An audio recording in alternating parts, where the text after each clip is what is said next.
in Korean. I can do it better in Korean. And I did it all the way up to 12 times 12. And if I got anything wrong, it was, the end of the world. One of the things that my mom would tell me as I was growing up was, number one, you don't need to learn how to cook because being a student is your job. Right. Right? Or do chores. Or do chores. She's like, your job is to make good grades. I remember that. And also, she would give me an allowance like well into like my college years because it was my job again to be a student, right? Like no part-time jobs, just study. Yeah. When was the first time you realized that being Korean American was, I personally think it's an asset and a privilege. When did you first realize it? Yeah, I think it's in college. I think in college is like my first time making Asian friends. Yeah, I was like, oh, we look the same. Because my area until then, they were like all pretty white and Jewish. Mm-hmm. Oh, and later, when you know how like as girls get older, they get closer to their moms. Mm-hmm. Try to drink it. Yeah, No. that's when I realized that's not too bad. I don't know about you, but I find that being But Korean American, I mean, first of all, it's very interesting, but even before I open my mouth, and my Korean's not that great, they know that I'm not from around here. Well, or look at your hair. Yeah, exactly. It's subtle, right? Yeah. But even though they know that I'm not from around here, they also know that I am Korean ethnically. So they do try to speak Korean to me. But I feel as though I get a lot of free passes. Like, I think a lot of Korean Americans, they say, oh my God, I went to Korea and everyone was criticizing me because they were just like, oh, you're ethnically Korean, why can't you speak Korean that well? I have never had that experience. Have you? Yeah. No. I think it's because my Korean is not terrible. So they're like, oh, like, good job. You went to Korean school, good job. Whenever I speak to somebody who's Coco, they're so encouraging of my Korean abilities. My Korean is about at like a 5-year-old level. So, but every little thing that I say, they're just like, oh, tare. Who are these people? Are they trying to get in your pants? If you're talking about like middle-aged women, Oh, never mind. I think when I speak Korean, my face gets this like look of like fear. I get frozen in fear and anxiety because I'm just like, oh my god, what if I say something that's actually a curse word? And I remember there was this one time where I was talking to a coworker and I learned a new word, right? And the word was humid, but in Korean it's but I guess the way that I say it, it's like with a slight lisp or something. So I don't say it like correctly. I say it like a slightly mentally challenged, like 3-year-old. So I'm just like, oh, 오늘은 좀 습해요. And your facial expression is really cute too. Yeah, because I'm trying really hard to say it correctly, right? So when I said it, she's like a colleague, right? And we're in a professional setting. All of a sudden, she turned into like a middle, and she's a young woman. All of a sudden, she was just like, oh, you did such a good job. Oh my god, such a good job. I was just like, I did? thank you.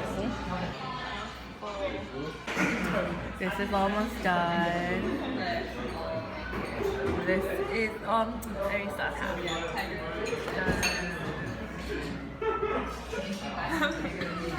Empty plates upon empty plates. My butt hurts. How's your butt doing? My butt has so much padding. So does mine. During this week, I've gained so much weight from eating stuff. You can't stop eating. Cannot stop. I've gained, I think, my muffin top is out of control. I can see it. That's why I'm wearing like the oversized shirt. I want the billowiness of my shirt to hide the billowiness of my muffin top. We're full. We eat everything. We're animals. And after like we talk about all the weight we gained during Chinam. Okay, you know there was this like Japanese cannibal? Yeah, I've seen the YouTube. Yeah, what's his name? Issei Ishikawa or something. Anyways, back in the 70s or 80s, he was an exchange student in France or in the Netherlands, and he killed France, right? And he killed this woman, and he killed her so that he could eat her as sashimi. And he was kind of gross. We're in a restaurant. People are probably oh well. He was really interested in particular with like eating sashimi from her buttocks and her where? Her butt. Buttocks? Oh. Her butt and her boobs. Oh, I thought it was her thighs.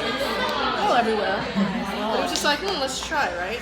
So if we are what we eat, I think, Jeannie, that we'd be really delicious. Like I went to this gym because for like last year, for whatever reason, like aliens abducted my body and my soul. And they're like, we're gonna go work out. So I went to this gym, and like the first time you go to the gym, they like put you on that special scale with the electric currents, and you get to see you gotta you gotta take off all your jewelry and like your socks. And I wonder if that's even real. I feel like that's fake. It's probably fake. It's probably fake. However, when I did the thing, right, the trainer, he was just like, you're 43% fat. He was like, I'm not sure if I've ever worked with anybody who was basically half fat. Should I send you to the hospital? If I were to be slaughtered and eaten, I would be like, my liver, oh my god, I'd be like foie gras. Like, I feel as though, like, my organs would be super fatty. I'd just be, like, basically it'd be like ogyopsal. It would be like pork belly, but just like my entire body would be like all fat. I think it'd be a well-marbled steak. Yeah, but the thing is, what do they call it? A++ steak. Yeah. Here's the thing. I don't have a lot of muscle. It was like I have like 16% muscle, so I can't be steak because like steak is like the muscle. Oh. Yeah. be like a blob of fat. But that also means that I'm really good at floating in water. You won't drown. That's true, but does it matter if your fat is covered in skin?